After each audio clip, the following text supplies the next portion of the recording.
Yesterday's clips of Kamala Harris on 60 Minutes was a career ender. Wait till you see what we've got today. We're going to break it down and dissect every one of her moronic, imbecilic, incomprehensible answers and maybe end her political career once and for all. Also, big dust up with Ron DeSantis and Kamala Harris over hurricane relief because he's not taking her phone calls. Really? We're going to talk about that. Plus, information is the new disinformation. In fact, asking questions the wrong way is now dangerous disinformation if you're Karine Jean-Pierre. And calling Trump Hitler. Apparently, it's cool again, and we're going to give you the latest version of that. All coming up right now. I'm Larry O'Connor. You can call me Larry.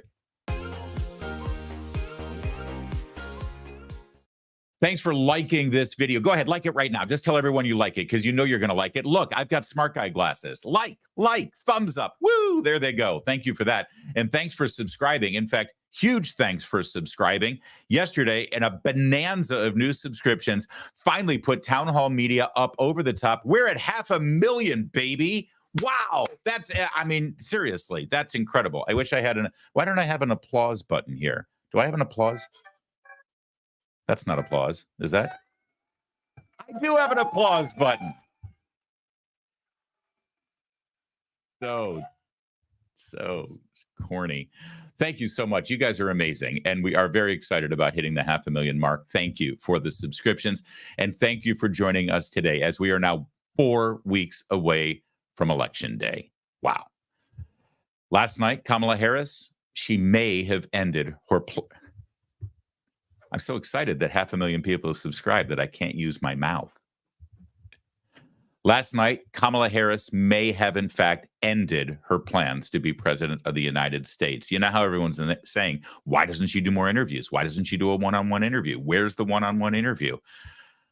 It was a disaster on 60 Minutes. Just an absolute and total complete internal combustion exploding on the sidewalk in front of the White House kind of disaster. And we are here for it, every minute of it. The only reason why in the back of our minds we're not completely enjoying this, relishing it, and celebrating how awful this woman is because the election appears to be close, and there's still a chance that she could win. After watching her performance on 60 Minutes, you will agree that that is one of the most terrifying things. I mean, we're close to Halloween, and this is scary stuff. Let's get right to it. A lot of people are giving praise to Bill Whitaker today for asking tough questions of Kamala Harris. And last time I checked, that's like the bare minimum requisite of a journalist who has risen to the stature of 60 Minutes. I thought that was like, okay, you're here to interview for the job at 60 Minutes. Okay, question number one, are you going to ask tough questions of people, especially people who want to be president of the United States? So why are we praising Bill Whitaker for doing like the bare minimum of what his job is supposed to be, number one? But did you see how that question was asked? See, now here's how Larry would ask that question, the exact same question. Madam President, you were pretty clear that you wanted to ban fracking. Now you claim that you don't want to ban fracking. What changed? What's different? What have you learned? Were you wrong then? Or are you wrong now? Or are you just pandering now? Were you completely misguided when you said you were going to ban fracking? Or were you right, but now things have changed? Please explain. Please explain. Were you just misinformed? Were you stupid about fracking? Did you not even understand what fracking is? In fact, while we've got you here, Madam Vice President, what is fracking? Can you just quickly describe what fracking is, that thing that you said you wanted to ban?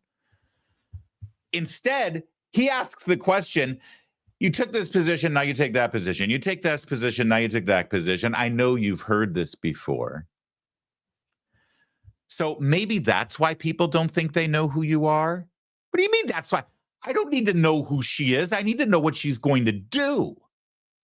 And the fact that she's been on both sides of issues that are pretty black and white is not a problem with her understanding and being in touch with voters. It's a problem with her being a lying, two-faced hypocrite who will say whatever she has to say at any given time to get your vote. But that's why I don't work for 60 Minutes. All right, so with that softball served up for her, let's dissect her answer. Saying here, listen, I'm a crazy San Francisco, California liberal. And from where we sat, fracking is just going to kill our planet. And so, of course, I wanted to ban it. But since then, I've been in Pennsylvania and Ohio and West Virginia and all these places in the middle of the country that I used to just fly over and I didn't give a crap about. And they like their fracking. Apparently, it's important to them. And it's also important for energy independence. So now I'm going to try to reach consensus. And of course, then my follow-up would be, oh, thank you for admitting that you were a brain-dead liberal before and you didn't actually even give any thought to these issues before you took such a firm stand on them. Maybe you should look at all of your positions that way instead of injecting your crazy politics on the rest of us. But secondly, most importantly, you've got people who want fracking to continue so that we can be energy independent and energy isn't as expensive as it is right now. And you've got people who want to ban it because they think that it's going to kill the planet. Can you please explain how you reach consensus between those two disparate positions? You can have all the time in the world. Please explain to me how you find consensus. Go ahead. We're waiting. Yeah, that would be a boring interview, wouldn't it? We'd have a lot of dead air. Is that oil and gas exploration is going to kill our planet. And you're going to hold on to that value by still compromising. How are you going to do that exactly? Oh, another follow-up there, please, Bill Whitaker, to Madam Grand Consensus Coalition Builder. Could you ask her this? Can you cite one time in your entire political history that you have done that you have actually reached consensus on something with someone who disagreed with you? I've done the research. It's never happened. So please, let's stop heaping praise on Bill Whitaker of 60 Minutes. I know it sounds like he asked tough questions, but not. Problem that started with your administration. Correct. Another great example. Look at this. No, actually, the problem has started with her administration. She literally inherited a secure border. She literally inherited policies that when people come to our border and ask for refugee status, and the ability to come into this country to get asylum, they had to stay in Mexico or they had to stay in their home country and petition for asylum there. So we didn't have a flood coming across the border. It was she and Joe Biden who decided to lift all of those protocols and give us what we've got right now, which is at least 10 million people entering the country illegally, probably much more. So I'm sorry, Bill, but this problem that we're currently experiencing literally began on day one in the administration. But again, here we are just, extending all the grace, all the apologies, almost answering the question for her about the border. I know you're not really to blame for this. I know this has been going on for a long time. You know what? We don't know that because we've seen quite the opposite. But that's all right. He's going to ask that a third time too, which is kind of funny because when you frame the question as, was it a mistake? There's really no real way to answer it when you're a politician. You're basically giving her a permission slip to dance around it, number one. But number two, I would ask the question, again, a little differently. Why did you do that? Why did you lift all of those things? And when you saw what the repercussions were, why didn't you go back? Is it because your ideology catering to people who are non-citizens in this country and illegal immigrants and catering to those open border advocates and activists that are so critical to your political coalition that you put their interests above the rest of the nation and the rule of law? You keep saying you're a prosecutor. You keep saying that you were the DA of San Francisco and the Attorney General of California, and it's all about law to you. Law, law, law. Well, the law is that you're supposed to secure the border and not let people in illegally.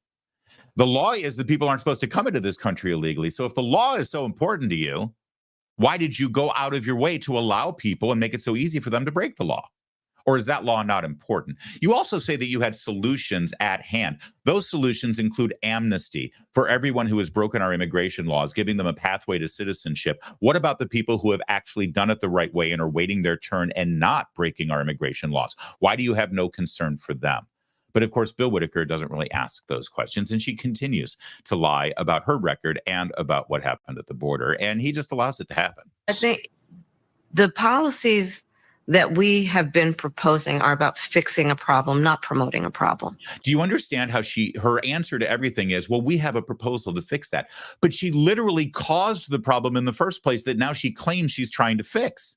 That's the crux of the question here. Things were pretty much locked down when you became the vice president of the United States and Joe Biden became president. You then lifted all of those things to allow this disaster to happen. Why'd you do that? Was that a mistake? And her only answer is, well, we've got proposals sitting there. But those proposals, of course, are absolutely toxic to over half of this country. Madam Consensus Builder here is basically saying, well, you just need to get Republicans to accept the thing that we demand, which is amnesty for these millions of people who we, by the way, relocated into red and border ground states so that we can flip them blue for the rest of our lives. And everyone sees through these laws to do it. Of course, she was able to create this problem without Congress. Also, when she says we've cut it in half, that's after having it go through the roof by the millions on an annual basis. And they only just in May exercised executive control to try to lock down the border a little bit. Cut it in half is not nearly where it was when they inherited the White House. And they only did that because they saw the election day on the horizon. This really tells you that she seems genuine. Law enforcement. I love when she says she's law enforcement. Yes, I guess after watching Law and Order for a couple of decades on NBC, I suppose it's true that the DA is in law enforcement. But, you know, I could be a DA. You could be a DA. Any schmo can run for office. And when you're a politician is what you are. When she says I'm law enforcement, it makes it sound like she went to police academy or something. Meanwhile, a really interesting revelation here that she has a Glock, as Acostas Moros says, and he's an attorney that specializes in gun laws in the state of California. Let's blow this up for a second. Note that California law classifies all Glocks as unsafe handguns. That's state of California law. She was the Attorney General of California because they don't have a compliant chamber load indicator, lack a magazine disconnect mechanism, and until their lawsuit, caused California to repeal the requirement, of course, lacked microstamping. The only reason we can still buy Generation 3s is because they are grandfathered in, but they're still unsafe handguns. We can't buy more modern Glocks new in gun stores, just secondhand from exempt cops or from those who moved here with them from other states. She supported the Unsafe Handgun Act and expanded it such that microstamping began to be enforced in 2013. So why does she own an unsafe handgun? Kamala Harris, the former Attorney General of California, the former District Attorney of San Francisco, former U.S. Senator, Vice President, now she wants to be President, just admitted on 60 Minutes that the gun she owns is actually classified as an illegal unsafe handgun in the state in which she bought it. I don't think Bill Whitaker knew it. He was kind of chuckling. Oh, a Glock, that sounds so sexy. That's terrific. By the way, she also now lives in D.C., Washington, D.C., the District of Columbia. Mike Davis is an attorney in Washington, D.C. as well. I believe he was one of the counsels on the Judiciary Committee in the Senate. D.C. residents have to register their firearms. Has she registered her Glock? D.C. issues a gun registration ID card for each firearm with the make, model, and serial number. Let's see your card, Kamala. Does she have one of those? And by the way, the answer may be, well, she's the Vice President of the United States, so she's exempt from D.C. laws. But she is a D.C. resident. Her home actually is literally in the District of Columbia. It's not even in the federal triangle down there by the White House. She lives up near Embassy Row. It's the former Naval Observatory on Massachusetts Avenue near Wisconsin, really close to my radio studio. In fact, she lives in Washington, D.C. But if she doesn't follow Washington, D.C. law because she's the vice president and she's above it all, I guess this is another example of guns for she and not for thee. Moving back to again, the framing, the fact that people are saying, wow, Bill Mitchell did a really good job asking these questions. Inflation is out of control. Eggs cost this, hamburger costs this, milk costs this, and all of those things. When you ask the manufacturers who are involved in the process of creating those products for people to be able to live off of, they'll tell you energy costs are the number one reason. The number two reason is because the federal government has printed so much money that they don't have, that's devalued the dollar. And that has made everything more expensive because the dollar's buying strength is not there. Oh, and by the way, because of the inflationary conditions that you've created, That also means that interest rates have jumped up. So every time one of those manufacturers needs to buy more equipment or more trucks for transport or refab their production line, then when they finance that purchase, everything costs more because of the interest rates increases. So aren't you responsible for people not being able to feed their children? Again, this is how I would frame the question, but I don't work for 60 Minutes. We now have historic low unemployment in America among all groups of people. That's actually not true. They've gone back to the unemployment numbers, close to the unemployment numbers that Donald Trump had. And the only reason they went up is because of the Wuhan virus that came out of China. But who's splitting hairs here right now? We now have an economy that is thriving by all macroeconomic measures. Wait, pause there for a moment. Can you just define what macroeconomic means? Who here thinks she can define macroeconomics? Go ahead and give your answer in the comments. Nobody believes she knows what macroeconomics means, but it's some buzzword that one of her handlers gave her. It's also not true. But I love the fact that after 2 months of trying to say that she's going to fix the economy, she's now back to Joe Biden's talking point, which is Bidenomics is working and we have the strongest economy in the world. You know what? Every time somebody has trouble paying their bills or isn't happy with the economy, the Trump campaign should play this clip for them. Is thriving by all macroeconomic measures. Our economy is thriving by all measures. We have the strongest economy on the planet. What are you people thinking? What are you talking about? You have no idea. You've never had it in her plan about bringing down the price of groceries because she has a complete mythology about why groceries are expensive. She wants to try price controls, which have never worked, and it's basically Marxism. Or she wants to go after the grocery store chains, Kroger and Giant and what have you, because of price gouging, even though they have absolutely no evidence and zero examples of any of those grocery store corporations engaging in price gouging. There's nothing in her plan. She has no plan. But it seems that... Oh, real fast, and I want to thank the great X account, Maze Moore. He or she, we don't know actually. Maze Moore does a great job finding clips and showing you video clips and discovering things about them. It's a great account. You should all follow it. Remember yesterday's show where we showed you the clip on 60 Minutes about her complete word salad answer to one of these questions? Well, that was a clip that 60 Minutes put out 48 hours in advance of the show actually airing last night. Take a look at what they did here. On the top, you'll see the answer to the question that came out Sunday morning with word salad. And then you'll see down at the bottom how it aired in prime time.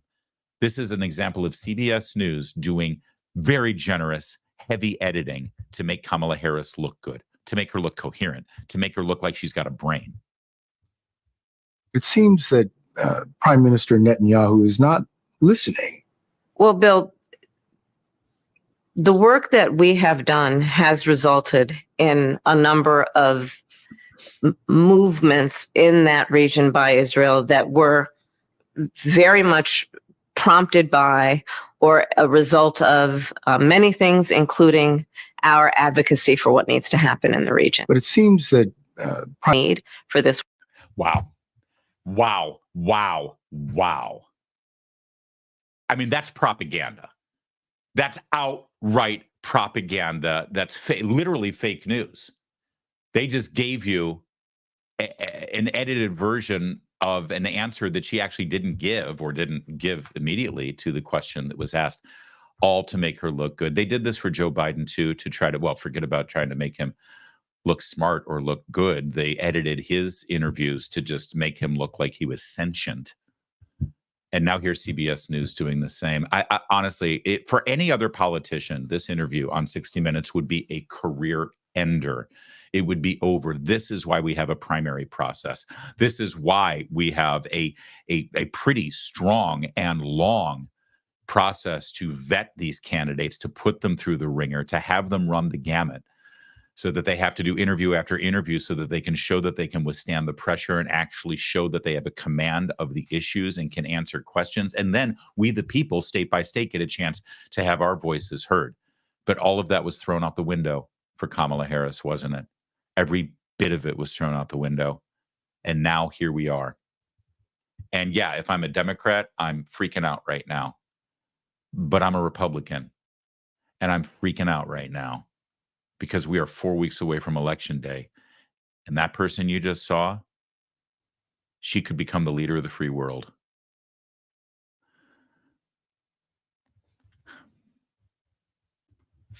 With the massive tax hikes proposed by Kamala Harris, and almost 40% top income tax rate, 7% increase to the corporate tax, capital gains tax on unrealized gains, and the fact that her proposals could add almost $2 trillion to a current deficit that's already at $2 trillion. You might be thinking it's time to dig a bunker in the backyard and go underground. No, no, no. Well, you might be thinking that. You also might be thinking it's time to make more of your savings and take them and make them more tax sheltered if possible, right? And also inflation sheltered. Tax sheltered savings, inflation sheltered savings. And that's where the people at Birch Gold Group can help you. Birch Gold will assist you in converting an existing IRA or 401k into an IRA in gold. And the best news is you don't pay a penny out of pocket. That's right. This is all money that you already have sitting in an account. Text my name, Larry, Larry, to 989898. Get yourself a free info kit on gold. No obligation here. All you're doing is texting my name, and then they'll send you the information. It's going to show you how you can fortify your savings before all the crazy really hits. With an A+ rating with the Better Business Bureau and thousands of happy customers, now you should be happy to contact Birch Gold. Text Larry to the number 989898. Get your free info kit today.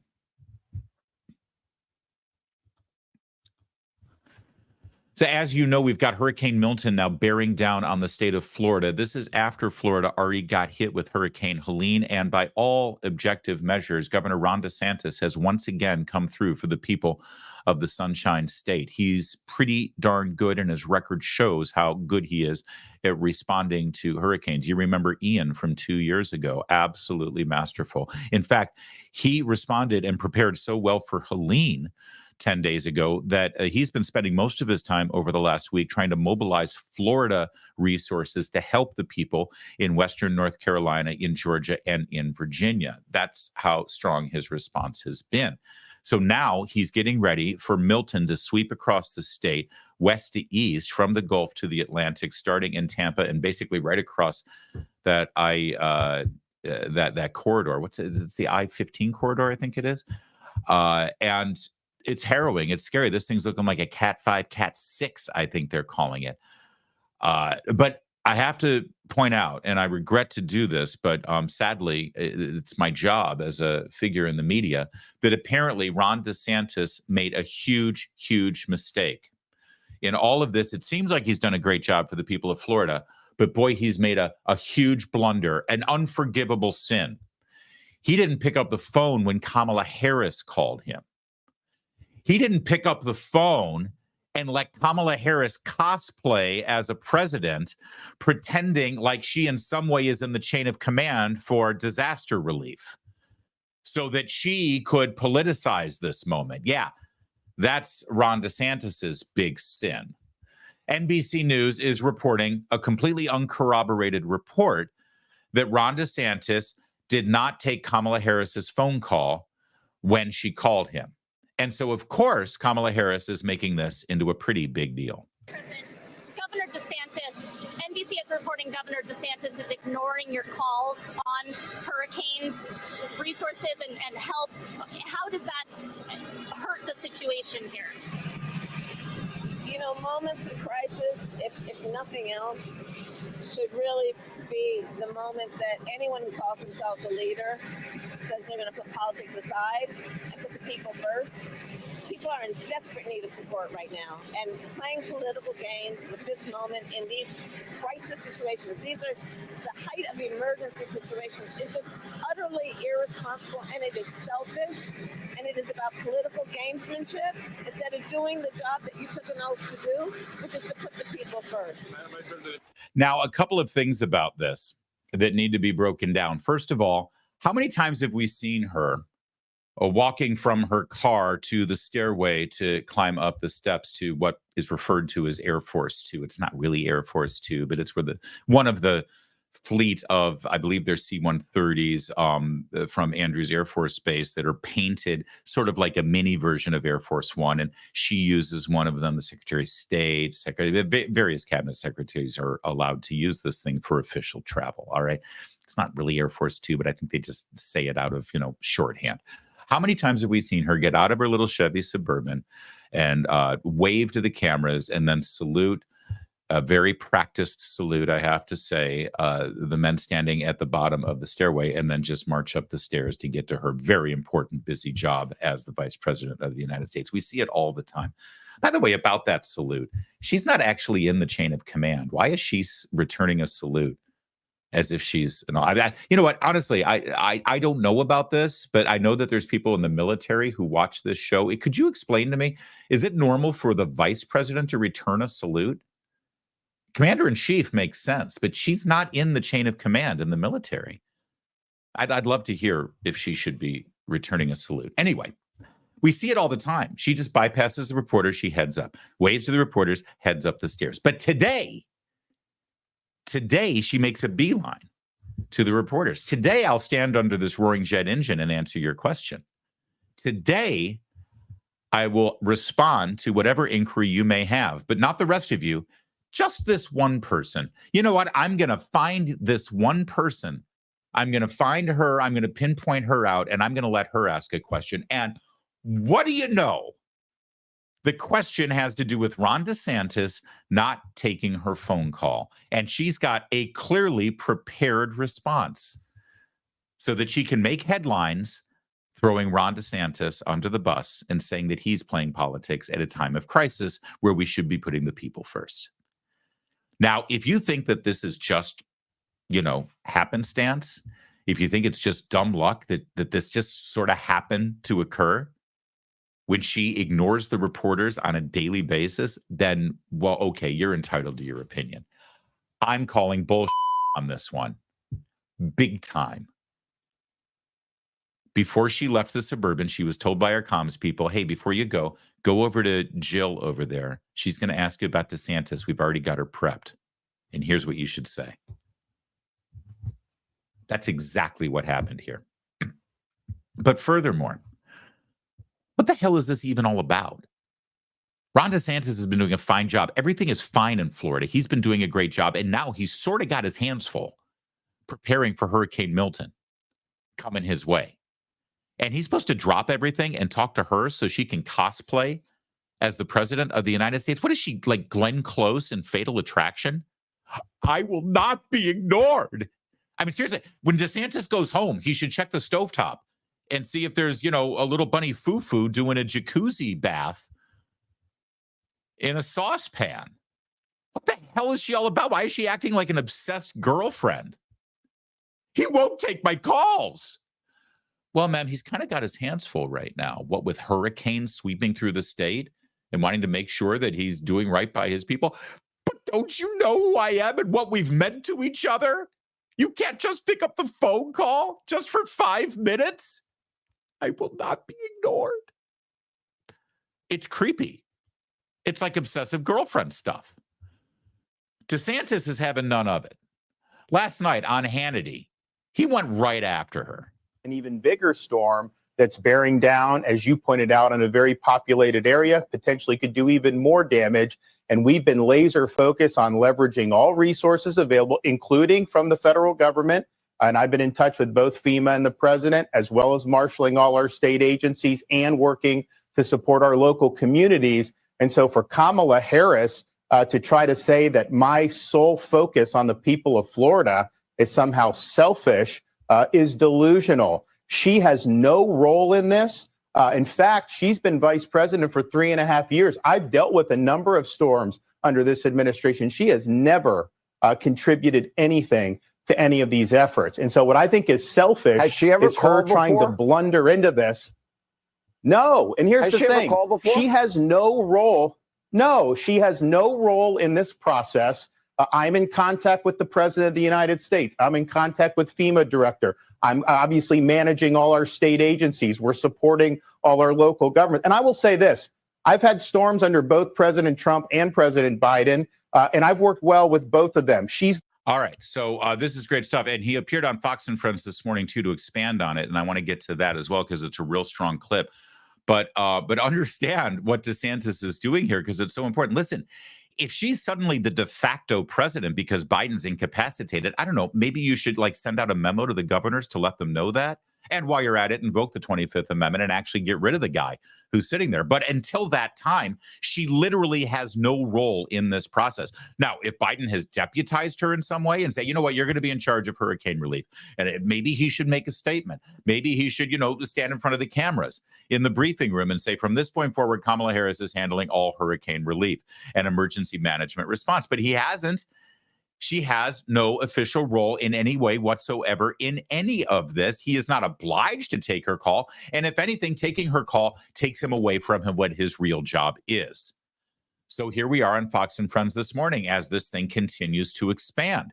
As Kamala Harris, the obsessed girlfriend, who is just laying there at night, staring up at the ceiling, saying, why won't Ron take my phone calls?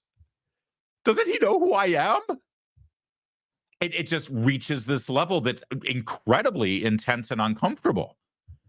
I understand Doug Emhoff is not the most attentive husband in the world. I mean, he's got his hands full as well, right? But still, can't they sort of play this out in private instead of making a federal issue out of it? I mean, literally a federal issue. In the mirror, we've been on an emergency footing for 2 weeks straight, round the clock, 24/7.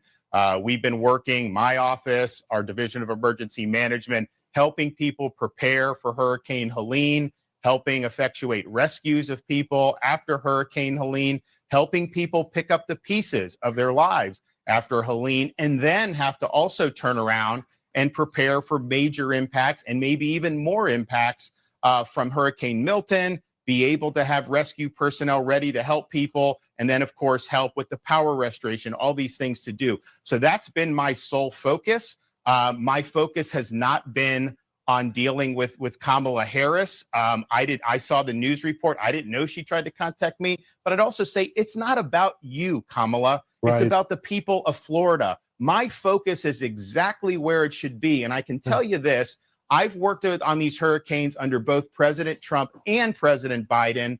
Neither of them ever tried to politicize it. She has never called on any of the storms we've had since she's been vice president until apparently now. Why all of a sudden is she trying to parachute in and inject herself when she's never shown any interest in the past? We know it's because of politics. We know it's because of her campaign. I have zero time to entertain these political games. We're going to continue to do what we need to do to prepare and respond to what may be one of the most damaging storms in the history of the United States. So she says focusing on protecting your people is selfish. I think she ought to look in the mirror. And right now, Governor, just to conclude, you have what you need from the federal government, as well as you feel like you have the resources in place. Is that correct? Every request we've made, and I've been in contact with the president. I've been in contact with the FEMA director. You know, it's interesting. Harris is not even in the chain of command. Yeah, what she is has she even no doing? role in this. I mean, the idea that I should be like worrying about her when I'm focused on the task at hand is just, quite frankly, absurd. So yes, all of our requests have been answered. We have marshaled all state resources that are available to us. It's going to be a very robust response, but it's going to be a lot of damage, and we're bracing for that. I'd ask everyone to keep us in your prayers.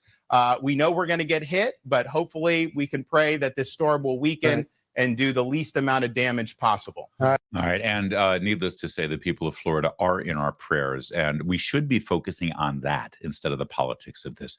We should be focusing on what the governor has done and is doing to protect the people of Florida, and then solemnly keep them in our prayers as they are about to get hit with just a monster of a storm. But no, Kamala Harris has to make this about herself and her own political narrative. And that's where I'm sorry. I know oftentimes when you watch this show, you think, well, Larry's always talking about the media. Well, yeah, we are, because I think our role here is to shine a light on how bad the corporate legacy propaganda media really is. It's why we have an audience now. It's why you come here, because you have rejected what they do. So you're this little reporter standing underneath a roaring jet engine as Kamala Harris is using you as a tool for her own propaganda. And she's trying to blame DeSantis for not taking her phone call. And so you're allowing yourself to be used that way. And I got to say, if you've got any ounce of dignity or self-respect or any sort of professionalism in the chosen job that you want, the career that you want as a political reporter, how about one follow-up? How about just one moment and say, excuse me, Madam Vice President, I hear you, and we're going to make sure that your soundbite gets out there. But could I ask a follow-up question, please? Why exactly does the governor need to take your call? What exactly is that phone call supposed to accomplish? What is it that you're bringing to the table here that he needs to take? How exactly are the people of Florida being neglected because the governor is not taking a phone call from you, the vice president, who literally has no role in this entire emergency storm relief process? Can you explain why your call is that important? What kind of response do you think Kamala Harris would give to that? But of course, that question's never asked. Ron DeSantis has to go on these cable news channels and be on the defensive and explain why he's not taking the phone call. And of course, his answer is, I didn't even know she called. I'll be honest with you, I'm kind of busy. And I haven't told my office, listen, if the vice president calls, make sure you alert me immediately, right? Well, would he take Donald Trump's call? The answer is Donald Trump wouldn't call in the middle of this if he were vice president, or as he is right now, a private citizen running for president. Because Donald Trump respects the governor's job and he's letting him do his job. Why isn't the question put on Kamala Harris? Why are you injecting yourself into this? Why are you putting yourself in the middle of it? But now we've got this he said, she said thing. She says she calls and he's not taking her calls. And so now she's going to boil a bunny on the stovetop because she will not be ignored. Can't you see her like sitting there in her bedroom, just flicking the light on and off in her dementia? Ron DeSantis is ignoring me, damn it. She kind of has the Glenn Close hair thing going too. A little creepy. So she says he's not taking her calls. And he says, I didn't even know you called. And I'm a little busy. And so now we've got this back and forth and the bickering. And I hate it when mom and dad fight. There's good news, though. There is one person who can rectify this entire thing. There is one person on the planet who can try to cut through this argument and explain to us exactly what's going on and who's right and who's wrong. And ironically, that one person is the president of the United States, Joe Biden.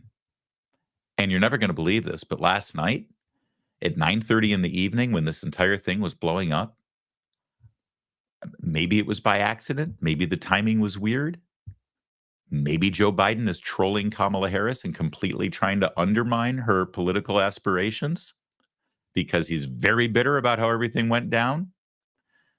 But Joe Biden, in fact, did send out the word about this. Take a look. With this very serious photograph of him sitting at the head of a table, getting briefed by, I believe, the director of FEMA in the middle of response. Look, his jacket's off. He's in his shirt sleeves. He's hunkering down.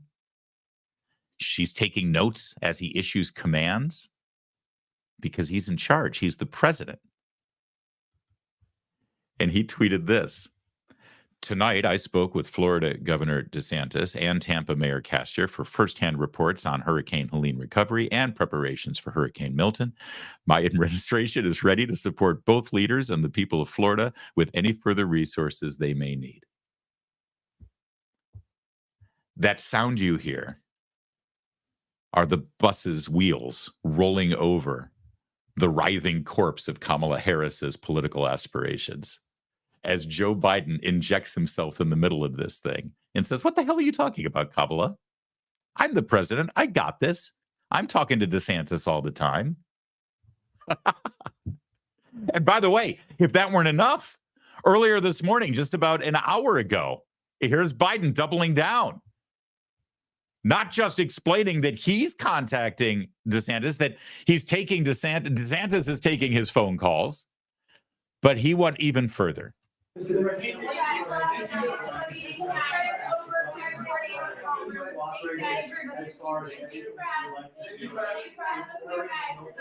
The governor of Florida has been cooperative. He said he's gotten all that he needs. I talked to him again yesterday, and I said, no, you're doing a great job. It's all being done well. We thank you for it. And I literally gave my personal phone number to call. So I don't know.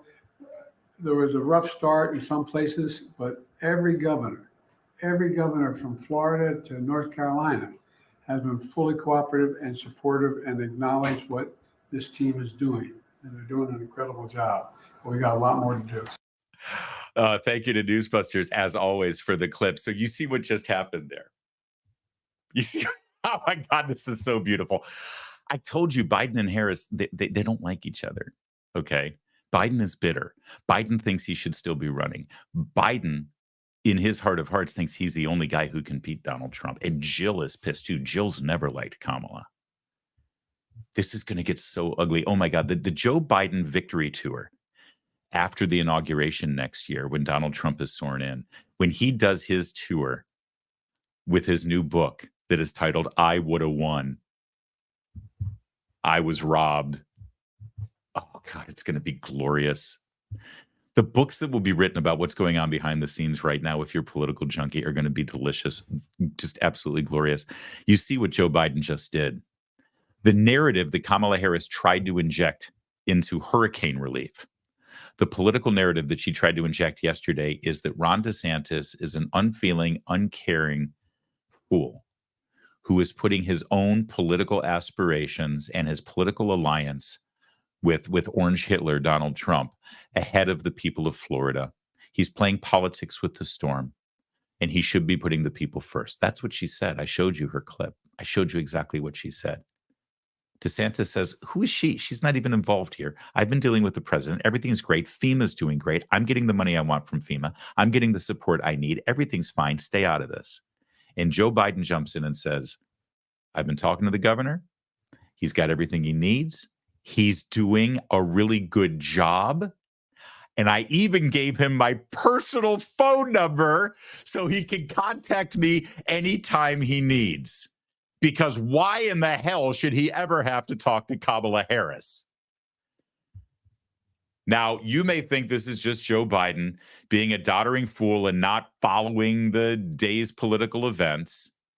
You may think that he's just trying to be attentive to the people and responding in a hurricane and not getting his hands dirty in petty partisan politics. And you may think that he's not acting like an angry, vindictive old bastard by purposely going out of his way to undermine Kamala Harris. You may think all of those things.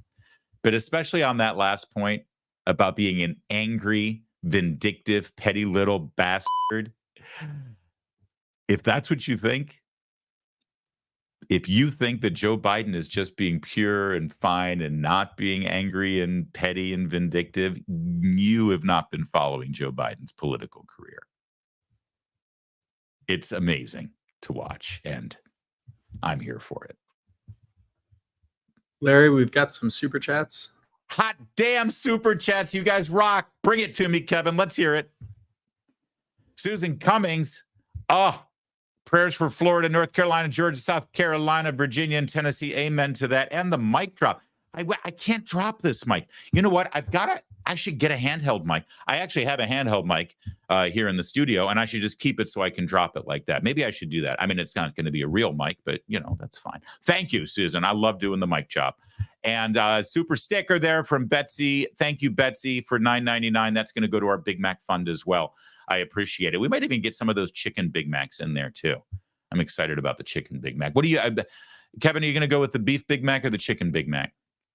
I've been waiting for the McChicken Big Mac for years. Yeah, I'm excited about the McChicken. But here's what I want. I want real onions on it, not those like dehydrated minced onions they do on a Big Mac. I'm not down with those. But we're going to get to that. Thank you so much, Betsy. Fabulous, fabulous. Oh, and then Kevin, we got another one. Shout out from Wyoming, God's country. Can't wait for the live election night show. I'll be there. Trump train, baby. Yeah. So thanks for reminding us. We can't give the details out yet. We're almost there. But we are 100% going to be doing a live, and it's going to be a star-studded live show. We're going to be live on location in Washington, D.C. with a ton of super important people in there with us, as well as some video remote connections as well, live on election night. So make sure you tag or subscribe to us and get alerts so you can see when we go live on election night. And as promised, since we hit the 500,000 mark yesterday in subscribers, we're going to do a primetime special. If not this week, we'll do it next week. But we're going to do a primetime live interactive special where we're just going to interact with you guys in the chat the entire time, because you made this happen. It's you, 500,000 of you, in fact. So again, make sure you get alerts so you can see our live primetime special that we're going to do in the evening. If not this week, next week. We still have to schedule it because we didn't think we'd hit 500,000 this quickly. I thought it would be at the end of this week. So that was amazing yesterday. Thank you. All right, yesterday, Karine Jean-Pierre at her press briefing dressed up like a petulant 12-year-old child who got into her dad's closet and grabbed a sport coat to take to work.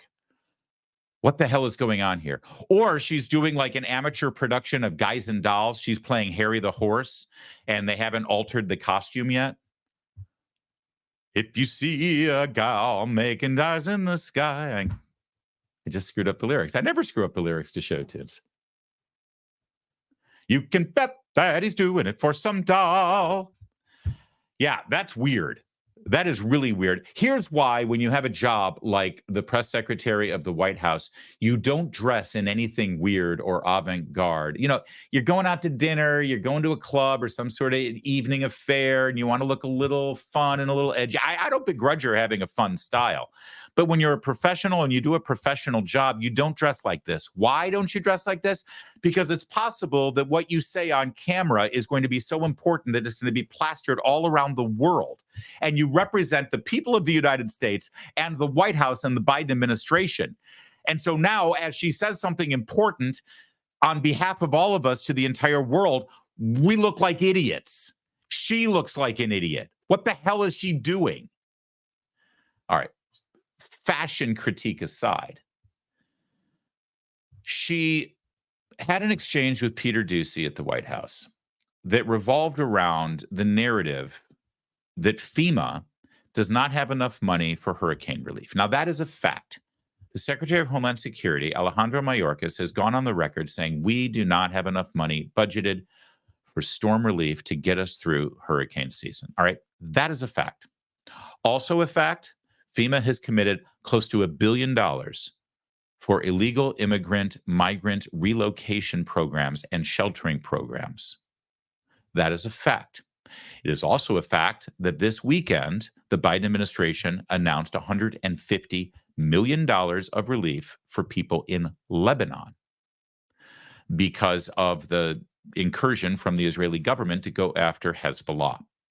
It's also a fact that the Biden administration put out a video featuring Samantha Powers, the director of U.S. aid, bragging about how billions of dollars in U.S. aid have been able to keep the lights on in Ukraine by installing new major power systems and electric grids over there, while the people of North Carolina and Georgia and Tennessee continue to go without power here at home. Now, all of those are facts. And Peter Doocy's question was very simple. When you say you don't have enough money for the hurricane relief victims here, but you've spent all this money on these other things, doesn't it call into question the priorities of this administration, putting other things, other people, other countries first before the American people? It's a pretty simple question, a question based on fact, all of the facts that I just laid out for you. Here's the exchange. And on this issue of funding, the administration has money to send to Lebanon without Congress coming back. But Congress does have to come back to approve money to send to people in North Carolina. Do I have that right?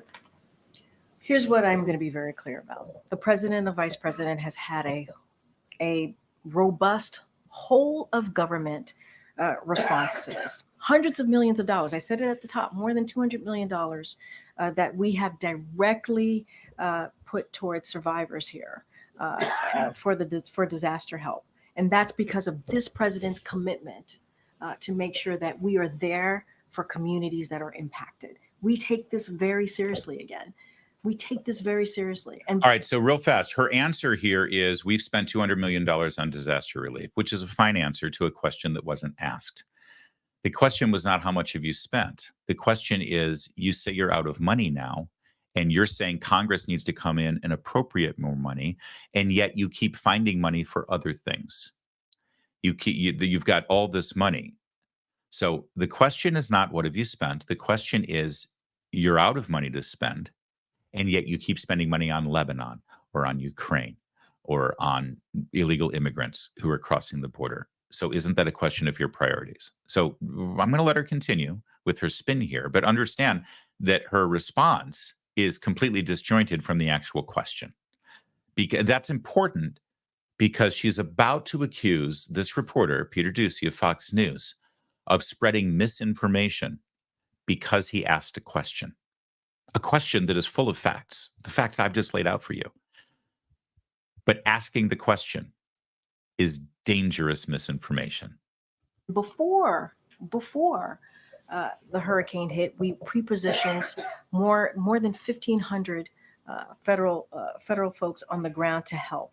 And so we have made sure that every state has gotten their storm requested emergency declaration. They requested it, and we made sure they received it. We've taken this very seriously. More than $200 million that we have provided to the impacted areas. But instead, people want to do disinformation, misinformation, which is dangerous, because then when folks on the ground hear that, they may not want to ask for the help that they need. That is there for them. That's our focus here. But President Biden is fond of saying, show me your budget and I will tell you what you value. If he's got money for people in Lebanon right now, without Congress having to come back, what does it say about his values? There's not enough money right now for people in North Carolina who need it. That's not misinformation. Wait, no, that is your whole premise of the question is misinformation, sir.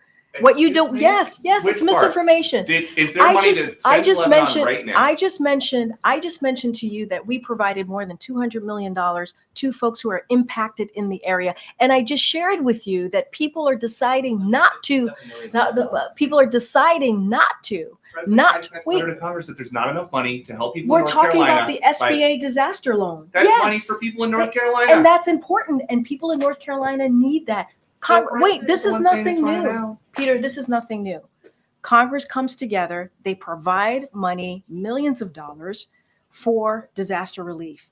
We're asking them to do the job that they have been doing for some time. From a letter that President Biden sent to Johnson, McConnell, Schumer, and Jeffries. The president's letter is not misinformation. Would you agree? No, the way you're asking me the question is misinformation. There is money. The way you're asking the question is misinformation. These people hate free speech. They hate the First Amendment. They hate freedom of the press. These people are absolute authoritarians. The way you're asking the question is misinformation. Again, I want to reiterate the facts. You're asking Congress to come here to allocate more money. You claim you're out of money for programs for hurricane relief. You have plenty of money for that. You know, it's amazing to me that by laying out the facts that they're stating themselves, but then by adding one more aspect to the facts, is all of the facts are indisputable. And then you tag those facts with one question. What does this say about the president's priorities? That you've got all this money budgeted for these other things, but you don't have enough money for the Americans who are struggling from the hurricane. And that is now misinformation. Why is it misinformation? Because it's hard. It's hard to answer that question because the question points out a reality. The question points out the reality that they have put other people and other nations first. And that's dangerous, apparently. That's dangerous. You're putting people in danger by asking that question. They hate free speech. They abhor it. They don't want the one person in the room to ask them challenging questions to be there and exist. They don't want that one channel to exist on your satellite or cable box. They don't want us to be able to do what we're doing. And if they get power, if they get more power, I assure you, we will be gone from this platform. They will make sure of it. They're telling you right now that that's what they would do. It's absolutely atrocious, this response. And it tells you exactly who they are. a little bit more here as this exchange finishes up here, because she's about to storm out in a huff. That we are allocating to the impacted areas, and there's money there to help people who truly need it. There are survivors who need the funding, and it's there. That you don't like misinformation. I said That's that, very- I actually said we have the money available to help survivors of Hurricane Helene and also Hurricane Milton. Now there's going to be a shortfall, right? Because we don't know how bad Hurricane Milton is going to be. And so we're going to need additional funding. That's exactly what I just asked about. And you said it was No. misinformation. What you're asking me is why Congress needs to come back and do their job. That's what you're asking me. Congress needs to come back and do their job and provide extra assistance, extra funding to disaster relief fund. That's what Congress needs to do. And we're going to continue to urge that. You may not want that, but that's okay. That's what this president wants. And that's what the vice president wants. Thanks, everybody. All right. So a couple of things here that need to be addressed quickly, and I'll try to plow through it. Peter Doocy's great. And so this isn't a criticism of him. It's a criticism of everybody else in the room who said, you know what, I've got to follow up on what Peter was asking, because here's what they should be asking. Hey, Congress never allocated one thin dime to pay off people's student loans. But somehow this administration figured out a way to circumvent Congress and even circumvent the Supreme Court and pay off people's student loans. Where'd that money come from? In fact, Biden brags about it all the time. Yeah, Supreme Court said I couldn't do it. Congress didn't do it, but we did it. Now, if you can figure out a way to find the money to pay off people's student loans, shouldn't you be able to figure out a way to help people who are in the middle of hurricane relief? What do you think her answer to that question would be? Let me cut through all of the bullshit on all of this and explain exactly what this is about. Because you saw the final, as I'm storming out the room, I'm going to make sure you get this talking point. Congress needs to get back here and do their job. Congress needs to get back here and do their job. The question you're asking really is, why does Congress need to get back here and do their job? Why does she keep saying that? Well, where are members of Congress right now? Where are members of the Senate right now? Where are they? They're back home. What are they doing? They're campaigning. They're running for office. And they're doing very, very well. You see, she wants Congress to come back and do their job because they want them off the campaign trail. And they're giving opponents to Republicans who are currently in office, they're giving those Democrats who are running for Congress and running for Senate a talking point. While your congressman is here campaigning and trying to get your vote and doing a fundraiser, he should be back in Washington, D.C., voting on emergency relief for Hurricane Helene. This is all pure politics.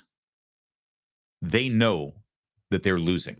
They know they're losing the White House. They know they're losing seats in the House, and they know they're losing their majority in the Senate. And so they're desperate, and they're trying to do whatever they can to blame Congress now for this supposed shortfall, which doesn't exist. The money in the budget is so fungible. They do this all the time. I just gave you a perfect example, the student loan repayment thing that Congress never voted on, right? They do this all the time. They find money, but they won't find money here because they want a talking point for politics, because they're desperate to get Congress back in Washington so they can't campaign, because they are losing and we are winning. Another thing that's very dangerous about this undermining of the First Amendment, the idea that the way you ask a question is misinformation. Did you notice the energy there? It's a very similar energy to this. Now, this is a sharper outfit, I suppose, although I still think it's unprofessional to show your bare shoulders in a professional setting. But it was summertime. It was June. You may remember this. In June, Joe Biden had just gotten back from the D-Day observances in Normandy, where he was caught looking like he was crapping his pants, and then he had to leave quickly. He was also found wandering aimlessly in the fields to go after a paratrooper. And then a few days later, he was at a fundraiser out in Los Angeles with George Clooney and Barack Obama, where he looked completely lost. He was frozen, and he had to be escorted off the stage. You remember, it was just 2 weeks before the debate that ended his political chances of running for a second term. 2 weeks after this clip, Joe Biden was exposed as the mental and physical handicap that he is. But at the time, Karine Jean-Pierre's job was to push back on all of those videos that we all saw with our own eyes. And what did she say? The administration strongly criticized the media for clips showing the president appearing to be confused, freezing at times, and you called it cheap fakes, misinformation, disinformation. In one case, even implied that it was the product of artificial intelligence, calling it deep fakes. Do you have any regret over using that language? Not at all. Not at all. And let me be clear, it was a certain part of the media. And I mean, you can speak to this better than I can, a certain part of the media which was doing this. And look, independent mainstream fact checkers in the press and misinformation experts have been calling out cheap fakes. And at the end of the day, they're fakes. There you go. Cheap fakes and misinformation. You see the same energy that she used back then to call what was an obvious truth and fact. And again, just 2 weeks after this, it was not only the truth and fact, but Nancy Pelosi herself, George Clooney himself, Barack Obama himself were calling for Joe Biden to get out of the way because they were going to lose because he was obviously so debilitated. But back then, it was misinformation, disinformation, cheap fakes. Today, the way you ask a question is misinformation, disinformation. The truth is misinformation. This is why the First Amendment is so valuable. This is why pushing back on this crap is so important, because they all want to control the narrative. They all want to control the media. Hillary Clinton on a daily basis now is going on television saying that they've got to get a handle on misinformation and disinformation. Look what they define as misinformation. The way you ask a factual question is misinformation. Showing a video of Joe Biden and expressing alarm at what you see in that video is a cheap fake disinformation. They're authoritarians, and they want you to shut up. They want you to close your eyes. They want you to close your mouth. They don't want you to see or hear anything or say anything. They just want you to roll over like the little sheep they think you are so that they can do whatever they want with your money and take all of your rights and all of your power away from you. And it's even worse.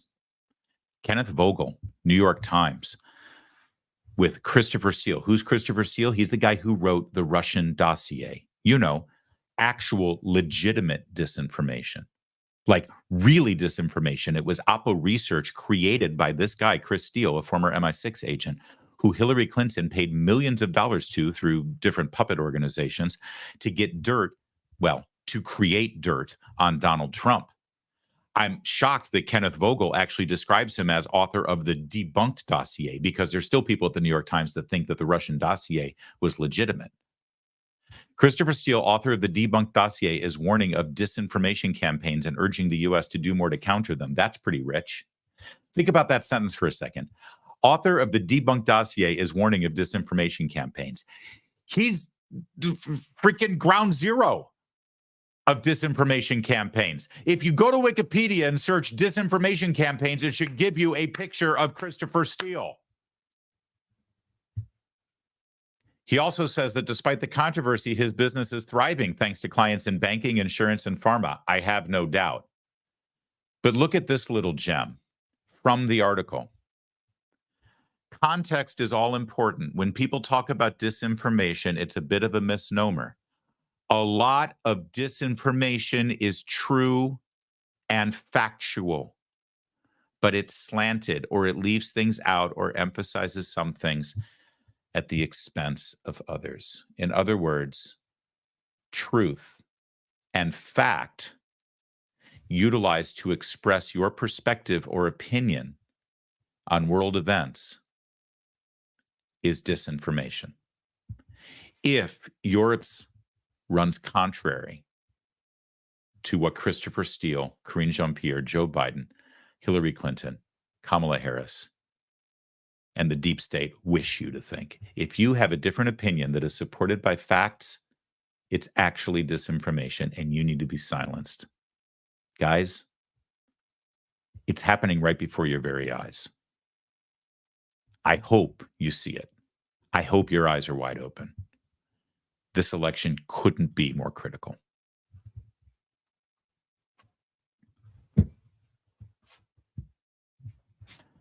You may have seen this headline from NBC News. Here's the headline. It's pretty stark, so I warn you, you might not like what you see. Trump suggests immigrants have bad genes in latest disparagement of migrants. Latest disparagement of migrants. Trump suggests immigrants have bad genes. God, that does sound bad, doesn't it?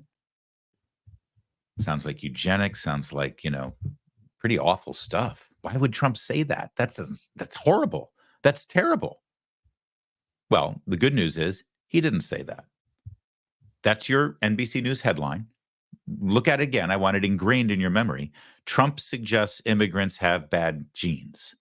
Now, if you actually read the article from NBC News, you see what Trump actually said. They're talking about murderers. They're talking about illegal immigrants who we know, 13,000 of whom have been convicted of murder, another 13,000 convicted of sexual assault in their home country. We knew they had that on their record, and the Biden-Harris administration let them into our country, and lo and behold, they committed murder again. So Trump says in an interview, many of them murdered far more than one person, and they're now happily living in the United States. Now a murderer, I believe this, it's in their genes. Now, did Donald Trump just say that immigrants have bad genes? That's what the headline says. Trump suggests immigrants have bad genes. Did Trump say that immigrants have bad genes? Well, according to the article that headline accompanies, he says that murderers, that it's in the murderers' genes. But you know what? Let's not quibble, because why should we trust NBC News with anything at this point? Let's go right to the source. This was during an interview with our colleague Hugh Hewitt, who does the morning show on Salem News Channel and Salem Radio. An interview with Donald Trump. Here's what Donald Trump actually said. She wants to go into government housing. She wants to go into government feeding. She wants to feed people. She wants to feed people governmentally. She wants to go into a communist party type system. When you look at the things that she proposes, they're so far off. She has no clue. How about allowing people to come through an open border, 13,000 of which were murderers? Many of them murdered far more than one person, and they're now happily living in the United States. Now a murderer, I believe this, it's in their genes. And we got a lot of bad genes in our country right now. They had 425,000 people come into our country that shouldn't be here, that are criminals. All right, so that's what he actually said. The headline that you saw from NBC News is completely and totally fraudulent. Donald Trump in no way suggested that immigrants have bad genes. He was obviously talking about murderers. Now, listen, you can quarrel with the president's opinion. You may think, oh, no, it's not nature, it's nurture. I mean, this is something that has been debated for a couple of hundred years since the advent of modern psychology. Are people born with a proclivity for criminal behavior and horrible murderous behavior, or is it because of their environment and socialization and other factors? And is there just a black and white answer, or maybe there's a bell curve on this? We don't know. And actually, social scientists, and there's been plenty of studies into all of this, and it's still unanswered. He said, I believe, it's his opinion, that there is a genetic disposition for murderers. He could be wrong. I don't know. That's not the point. The point is, he didn't say what they're claiming he said. But boy, that didn't stop CNN from putting this Looney Tune on the air. This woman in pink in the middle, her name is Aisha Mills. She's a Democrat operative. She was there as a surrogate for the Kamala Harris campaign. And she took that NBC News false headline. She took this narrative, and boy, did she run with it. I got to ask you at this point, what can they say about Donald Trump that they haven't already said over the course of the last 10 years? I mean, they've done everything. They've done everything that they can to drag this guy through the slime and the mud and disparage. I mean, and calling him Hitler is nothing new, because they've been doing it since the last time he won the presidency. And so you would think at this point, it's like, okay, let's not keep going to the Hitler card, because it obviously isn't working. But they can't help themselves. So I guess for the last 4 weeks of this campaign, we're back to the Trump is Hitler narrative. But the difference now is that we've got people like Dave Urban, who's also on this panel, and Scott Jennings, who's also on CNN. I have to say, for some reason, the two Republicans who show up on CNN are actually the best at this right now, because they've had it. They're done with it. Okay, there's more important things going on in this country than to play these stupid games about Trump being Hitler. And so I want you to watch this. I want you to watch the odious talking points that Aisha Mills brings in here, and then relish in Dave Urban punching right back the way we all have to for the next 4 weeks. Enjoy this. Listen, this isn't the first time we've heard this kind of talk from Donald Trump, and it reeks of authoritarianism. And it also harkens back to a time of Hitler, who used the same exact language that Donald Trump is now quoting to talk about the people who he thinks are poisoning the blood of the nation. You know, all of this smells like an affinity towards eugenics, which really should give us all pause. Because when we remember the last person, the last awful authoritarian dictator who believed in eugenics, it was someone who really wanted to exterminate an entire people because they thought that they didn't have good genes. And because Oh, I think she's talking about Margaret Sanger, the person who dabbled in eugenics and created Planned Parenthood so that more babies from Black and impoverished communities would be aborted. Is that who she's talking about? The last person who utilized eugenics to try to exterminate an entire race? Was it racist Margaret Sanger who founded Planned Parenthood and used abortion for that very purpose? Oh, wait, maybe she's talking about somebody else. I'm so sorry. I didn't mean to interrupt. Go ahead, Aisha, finish up. Because they were trying to create a certain type of race. Donald Trump has himself said that his parents, his father raised him to believe that they were superior to others because they had good genes. Now, what does that mean? The way he's talking about it is he wants to purge the immigrants, right? He wants to get rid of all of the immigrants and has said that he would do some pretty nasty, harmful things to them because they don't have good genes. I don't think that this is just rhetoric. I think that we need to take this seriously and understand where his inspiration comes from. And today, of all days, it is just really savage that this is who he's quoting and that he's quoting Hitler. Come on, Aaron. I don't want to swear. David, I mean, is this rhetoric to say you believe in the racehorse theory about bloodlines? Listen. Hey, Aaron, listen, I'm not going to sit here and put up with this. I am a very good guest normally. But to Aisha, for you to compare Donald Trump to Adolf Hitler on 10/7, it's just shameful. Number one, what he was talking about are murderers, people who came into this country and murdered Americans. Okay, so let's not try to string together a bunch of quotes that weren't put together. They're different points in time to try to make it look like something he didn't say. He was talking about 26,000 people, rapists and murderers in this country. And he said, in my opinion, and it's not just Donald Trump's opinion, there are scientific studies out there about nature or nurture, about murders, whether they have some sort of genetic predisposition to murder people. And he's talking about the people who murdered Americans, not eugenics, not some made up BS, Aisha. So listen, I'm sorry that Donald Trump feels like standing up for people who may have been murdered by immigrants and want to deport illegal immigrants who are here, criminal, violent aliens, and want to kick them out of our country to protect Americans. But that's okay in my case. He's not talking about eugenics. He's not going to compare him with Adolf Hitler today. I find it particularly offensive. Listen, we can fact check, this all. By the way, I just want to give you another clue here. I know that you guys are smart and you're plugged in on this stuff, but I look at it all day long for my job. And so sometimes you just see it and it's just so obvious and so blatant. And I want to make sure that you have a keen eye for it too. Look at the Chiron. Look at the Chiron. Trump. There are, quote, a lot of bad genes, unquote, among migrants in U.S. Yeah. You see this, right? You see what I see, right? So did Trump say there are a lot of bad genes among migrants in the U.S.? Well, no, he didn't. Do you know how I know he didn't say that? Because if he had said that, the quote would have been right before the word there and right after the word U.S. So they pull what he did say, a lot of bad genes, referring to the murderers here. And then they put other words that he didn't say around the quote. And then the low information CNN viewer, if there are any left, will see that and think, wow, I can't believe Trump said that. I need you to look out for this stuff and not fall for it and not freak out and say, oh, why does Trump keep saying these things? Remember how everybody was after the debate? Why does Trump do this? Why does Trump do this? Chill out, okay? Look at what they're doing. And it's going to get worse in the next 4 weeks, way worse. But look at that blatant attempt to literally put words in Donald Trump's mouth that he didn't say. Whenever there's only like 2 or 3 words in a sentence that are quoted, and then the entire sentence is attributed to somebody else, They are lying to you. And CNN is lying right here. All day long. David's No, just hot, fact checking. David's hot air is not going to Aisha, rewrite the history of the Aisha, words that Donald Trump himself has Aisha, used.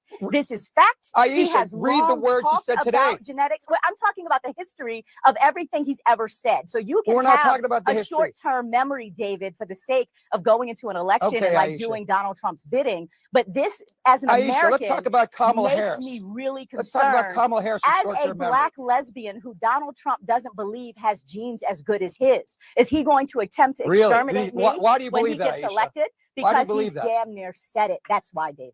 That's why. Do you like that? I'm a black lesbian and Donald Trump doesn't think his my genes are as good as his. Really? Why do you think that? Because he damn near said it. Damn near. Damn near is the new block quotes inside of a longer sentence. This is pathetic. But look at David Urban not backing down. She's playing the lesbian card. She's playing the black card. She's playing the woman card. And David Urban said, you know what? I'm done. I'm so freaking done with all of this. And good for him. That's the only way. They are trying to bully him. They are trying to bully you. They are so desperate. Listen, I know I sound angry right now. I am passionate about this, but I am thrilled that this is where they are 4 weeks out. I am thrilled that this is what they're reduced to. Don't you see that he's Hitler? Don't you see that he's Hitler? You've been telling me he's Hitler for 10 years. You know how I know he's not Hitler? Because he's not Hitler. That's how I know he's not Hitler. And this is where they are. They're so desperate, and it's going to continue. You got to be ready for it, but you got to be Dave Urban. You need to punch back. They're trying to bully you. They're trying to intimidate you. They're trying to push you around and keep you from supporting or voting for this man. And they play every emotional card that they can, and you cannot let it work. You've got to be Dave Urban. Don't shave your head. You don't need to do that. You can't carry it off and be a sexy beast like Dave Urban. But other than that, you got to do what he's doing. Because Okay, and I'm not going to be lectured by some white man who has no idea what he's talking about and is trying to rewrite history here. Aisha, I am shame on you, afraid, Aisha. as an American, Aaron. of a Donald Trump presidency and his actual quotes Shame are on you, why. Aisha. Because I take him seriously, and I think that he believes what he says, and that is why he is a danger and a threat to America. Aaron, you can't have a All right, let me rational just say, discussion. I if somebody doesn't appreciate want to talk okay. about topics. Yeah, he's right. You can't have a rational thought. And you saw, then she turned on him. She turned on him and went after him. And he said, I'm not even going to have this conversation with you because you're a white man, which, by the way, is racist. All right. So that's cathartic. And it's great to see Dave Urban do that. And it's great to expose Aisha Mills and CNN for who they are. But there's actually another clip of this woman that is frankly even more important, more telling, and more damning of CNN. Because this show right here occurred 1 hour before the Aaron Burnett show you just saw. Was it 1 hour or earlier in the evening? Let's just say. They had Aisha Mills on again to talk about the exact same thing. So when she came on Aaron Burnett's show, they knew what she was going to say. CNN had already screened it on their own network. Here she is, earlier in the evening on the same topic. That we have long known that Donald Trump has revered the Nazis. He has revered Hitler. He's read his book. He used to say he had it on his nightstand. Donald Trump has had a very sinister philosophy, wanting to be a dictator, absolutely dividing people up based on who they are, based on factors about them that have to do with their race and their gender, etc. And when he uses language like this, I don't think that it's a Freudian slip. I think that the danger of a Donald Trump is that he would absolutely try to exterminate an entire group of people because he thinks that their genes are somehow different than his and faulty. And I say this with all the sternness that you hear in my voice because it is serious and Americans should recognize that. So earlier in the evening, Aisha Mills comes on CNN and says that Donald Trump would exterminate an entire group of people. And CNN says, that's great stuff. Come on back later in the evening and say it in prime time. CNN knew exactly what she was going to say, knew exactly what her position was, knew exactly what her thoughts were. And they decided, yeah, that's who we are. That's our brand. Come on back. And in fact, we'll put you on the air with Dave Urban so you can point it right at him and go after him on it. And we're going to get exactly what we want on this program. Two people screaming about the level of Nazism that is currently present in the Republican Party. The difference is David Urban didn't take the bait. He didn't fall into the trap and say, oh, we're not really Nazis. No, that's not how you do. I'm not a Nazi. I'm not Hitler. No, the way you respond to this is say, who the F do you think you are? Shame on you. You're disgusting. You're despicable for even injecting this kind of lie into this conversation. And we've had enough of it. See, they want you to get back on your heels and be defensive and say, no, I don't believe that. I'm not Hitler. As soon as people have to start saying, I'm not Hitler, they've lost. And they know that. And that's what they want. The only proper, and damn CNN for going out of their way, knowing what she was going to say, and then booking her again in the evening in prime time. To hell with CNN for doing that. They got exactly what they wanted. They got this woman to go off on this eugenics, genetics, Nazi extermination of an entire race kind of diatribe. They were counting on it. They were banking on it. And the only appropriate response when somebody says that to you is to look at them and say, you are despicable. You're beneath contempt, and you're not even worthy of a response from me. I'm done talking to you about this. And then go with God. I'll pray for you. That is it for today. My God, we made it through. But I just want to reiterate to everybody who's watching, again, our gratitude for all the support you've given us. And also, most importantly, 4 weeks from now is Election Day. You see what we're up against. You see the attempts to silence, the attempts to paint any contrary opinion as misinformation that should be deleted and prosecuted. You see the lies that we're up against, and you see the despicable tactics that are being used. We got to stick together. We got to hunker down. We got to suck it up, and we got to stay resilient and stay together. We've got 4 weeks to go in this, and we are going to hit that finish line, blazing ahead of everybody else, but only if we stick together. We're going to stay here for you, and I hope you're going to be there for us because we need each other. Thank you so much for watching. I'm Larry O'Connor. You can call me Larry.